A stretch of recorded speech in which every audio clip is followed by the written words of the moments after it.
With the latest figures suggesting there are twice as many children waiting for adoption in England than there are parents looking to adopt. One of the greatest challenges is finding homes for siblings. We've been to meet one family with 3 sisters who were able to stay together thanks to their adoptive parents. And as you'll see from Claire Manning's report, we've decided not to identify the girls.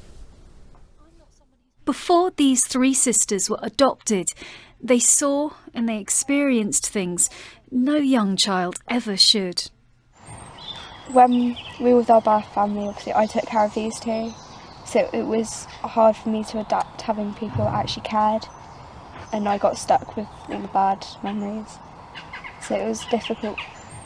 I struggle with trust, and I still do, because obviously of my past.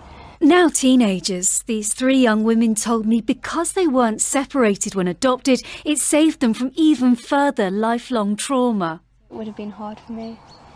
But I got these 2 monkeys. Ooh, ah.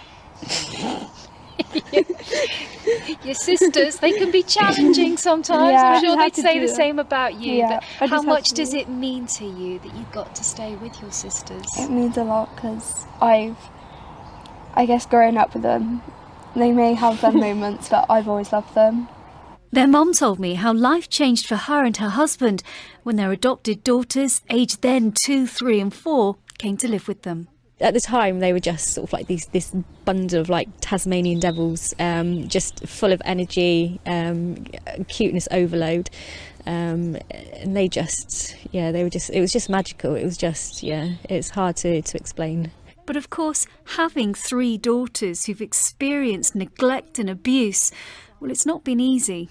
The neglect and trauma that they've suffered will always be with them. It's not something that's just going to disappear, because they never had from day one the stability that most children have. They don't get it. It's like a wall, and the bricks are missing, so it takes a long time for those for you to put those bricks back into place.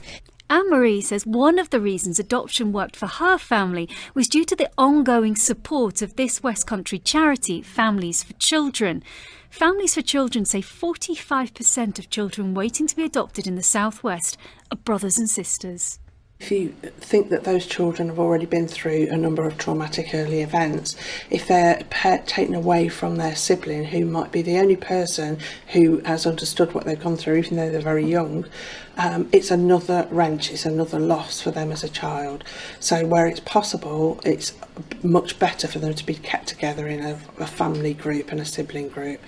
So painful are some of the memories from their early childhood. During my interview, one of the girls broke down. Those difficult memories, they'll never go, but they told me of the love they have for their adoptive parents. If they weren't there for me, I don't know what I would do, because I always will love them. I don't know where I'd be without them. I would probably still be in foster care. I love them so much. Yeah, they're 1 in a million. And if you think you could be a child, or more than one child's 1 in a million parent, there's no shortage of children waiting for you. Claire Manning, ITV News.